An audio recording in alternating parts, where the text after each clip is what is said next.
মৃত্যুর গুজব ছড়াতেই মুহূর্তেই রণক্ষেত্রে পরিণত হলো থানা। শত শত মানুষের হামলা, ভাঙচুর, পুলিশের সঙ্গে সংঘর্ষ, শেষ পর্যন্ত রাতভর অভিযানে 18 জন গ্রেপ্তার।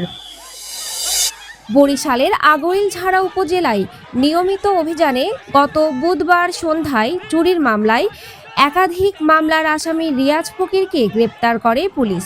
পুলিশের দাবি, থানার হাজতে থাকা অবস্থায় তিনি নিজের মাথায় আঘাত করে অসুস্থ হয়ে পড়েন।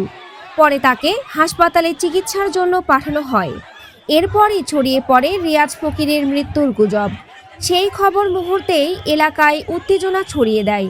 বিকেলে কয়েকশো নারী পুরুষ মিছিল নিয়ে আগৈলঝাড়া থানার সামনে জড়ো হন। এক পর্যায়ে শুরু হয় হামলা ও ভাঙচুর। হামলার সময় দায়িত্বরত এএসআই আব্দুল হালিমকে মারধর করা হয়। পরিস্থিতি নিয়ন্ত্রণে পুলিশ লাঠিচার্জ করলে উভয় পক্ষের মধ্যে তীব্র সংঘর্ষ শুরু হয়।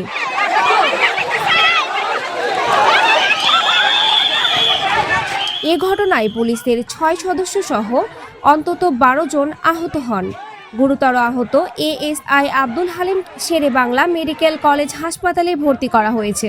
আহত অন্য পুলিশ সদস্যরা হলেন কনস্টেবল লিমন মিয়া, ফরহাদ হোসেন, মনির হোসেন, আল আমিন হোসেন ও মেহেদি হাসান। অন্যদিকে রিয়াজ ফকিরের মা নাসরিন বেগম, বোন শারমিন আক্তার, মমতাজ বেগম সহ অন্তত 6 জন আহত হয়েছেন। তাদের কয়েকজন উপজেলা স্বাস্থ্য কমপ্লেক্সে চিকিৎসাধীন। এদিকে রিয়াজ ফকিরের পরিবার অভিযোগ করেছে, তাকে বিনা অপরাধে আটক করে পুলিশ মারধর করেছে। তবে পুলিশ এ অভিযোগ অস্বীকার করেছে।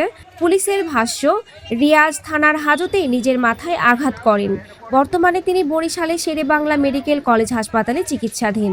হাসপাতালের ইন্টার্ন চিকিৎসক সাকিবুল হাসান জানিয়েছেন, তার মাথায় আঘাত থাকলেও তা গুরুতর নয়।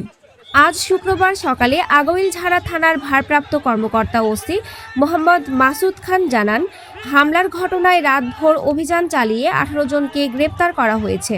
থানায় অতিরিক্ত পুলিশ মোতায়েন রয়েছে। হামলার সঙ্গে জড়িত অন্যদের গ্রেপ্তারে অভিযান অব্যাহত রয়েছে এবং সবার বিরুদ্ধে আইনগত ব্যবস্থা নেওয়া হবে বলে জানিয়েছেন পুলিশ। এক আসামির মৃত্যুর গুজব থেকে শুরু হওয়া উত্তেজনা শেষ পর্যন্ত থানায় হামলা, ভাঙচুর, পুলিশের সঙ্গে সংঘর্ষ এবং ব্যাপক হতাহতের ঘটনায় রূপ নেয়।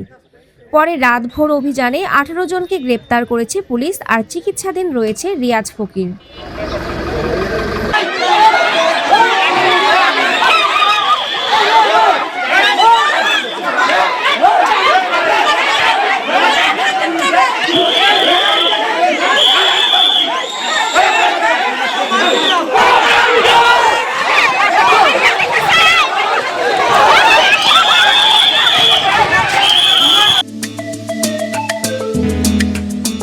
আপনারা দেখছেন বাংলা আপডেট, খবর 24 ঘন্টা।